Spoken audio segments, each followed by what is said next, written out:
Hola chicos, les voy a hablar sobre la irritabilidad, dónde funciona, cómo y con quién. Bueno, es la capacidad de los organismos o de una parte del organismo a responder ante cambios físicos o químicos en su entorno interno o externo. Gracias a esta capacidad los seres vivos pueden sobrevivir y adaptarse ante cualquier cambio en su ambiente. ¿En qué difieren los organismos unicelulares y los pluricelulares en la irritabilidad? En que la respuesta ante los estímulos de los organismos unicelulares son muchísimo más simples y la de los organismos pluricelulares son más complejas, ya que tienen órganos especializados y desde ahí se genera la respuesta al estímulo. Por eso es muchísimo más compleja en pluricelulares. ¿Qué sistemas participan? Participa el sistema endocrino y el nervioso, que son los encargados de recibir el estímulo y coordinar sus respectivas respuestas. La habilidad tiene un propósito homeostático en el organismo, es decir, conservar las condiciones internas constantes, como por ejemplo la temperatura corporal, la sangre circulante, el oxígeno y el agua que tenemos en el cuerpo, y entre muchísimas otras. Uno de los tipos de respuesta que tienen los seres vivos es el aprendizaje. Esta es la modificación de los patrones de conducta que poseen los animales y es modificada a causa de la experiencia lograda en repetidas ocasiones. Esto se da en algunos invertebrados como los insectos, en algunos moluscos como los cefalópodos, pero especialmente se dan en los vertebrados, en reptiles, aves y mamíferos. Como Jennifer dijo, la irritabilidad puede estar presente en todos los seres vivos, ya sean organismos simples u organismos más complejos. Un ejemplo de organismos simples son las células, y la irritabilidad se hace presente gracias a que los organelos específicos de cada célula o la membrana plasmática permeable detectan los distintos cambios físicos o químicos en el entorno y reaccionan a estos cambiando su interior o su exterior. Los cambios más comunes son cambio en el pH, cambio en la fórmula de la célula, en los movimientos, en los nutrientes, etc. Lo que hace es que la célula percibe un cambio en su entorno. Este cambio sería el estímulo y responde a este cambio. La respuesta sería la reacción de la célula. El ejemplo más común es la falta de nutrientes en la célula. Y lo que hacen las células es segregar sustancias y las depositan en la membrana. Y luego la aíslan. Y pueden estar así en una vida latente, digamos, hasta que se producen los cambios y vuelven a su actividad cotidiana. Bueno, eso es todo y Lucas le va a seguir explicando distintas formas de irritabilidad. La irritabilidad se manifiesta de la misma manera en las bacterias como para los seres humanos.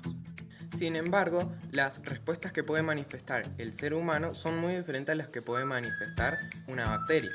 Esto va a depender de los organismos y del sistema de coordinación que disponga el organismo. En el caso de los organismos unicelulares no poseen un sistema de coordinación, dado que están compuestos por una célula, pero sí lo que pueden hacer es afectar su metabolismo frente a distintas fuentes de energía. En el caso de los vegetales sí poseen un sistema de coordinación y es un poco más lento, pero se puede ver el claro ejemplo en el crecimiento de las raíces en busca de agua o el crecimiento del tallo en dirección hacia el sol. Por último, los animales pluricelulares, que poseen el conjunto de dos sistemas, el nervioso y el endocrino. Esto hace que tengan una mayor respuesta a los diversos estímulos. Bueno, ustedes se preguntarán cómo es el comportamiento de esta irritabilidad en los seres vivos y más específicamente en los animales. El conjunto de respuestas de un organismo constituye el comportamiento. En términos generales, el comportamiento consiste en el conjunto de acciones o movimientos que realiza un ser vivo en respuesta a las situaciones del ambiente. Esto no solo incluye la orientación de parte del organismo en direcciones de ciertos estímulos como correr, saltar o nadar y muchas otras formas de movilizarse, sino que también en las conductas que realiza para comer, aparearse, respirar y muchas otras, casi imperceptibles, que desarrollan los seres vivos en cada instante de su vida. En las plantas que no poseen sistema nervioso se aprecia un comportamiento muy básico que se verifica en respuestas locales, como los distintos organismos del cuerpo frente a estímulos ambientales específicos. Por ejemplo, la raíz orienta su crecimiento en respuesta a la fuerza de gravedad y el girasol orienta su flor siguiendo la trayectoria del sol durante el día. En los animales se presentan patrones especiales de comportamiento con diversos niveles de complejidad, que son correspondientes con el desarrollo alcanzado en cada sistema nervioso.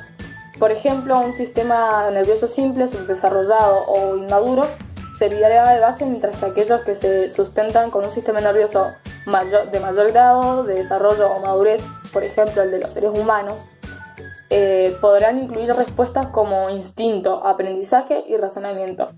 En los animales, según su origen, las respuestas pueden ser innatas o adquiridas. Las innatas son aquellas respuestas que están predeterminadas según un patrón preestablecido y que es propio de la especie. Por ejemplo, todos los gallos cantan al llegar el amanecer. Las respuestas adquiridas son aquellas que se aprenden según la explicación que haya enfrentado determinado individuo y por lo general son modificaciones a un patrón de respuestas innatas.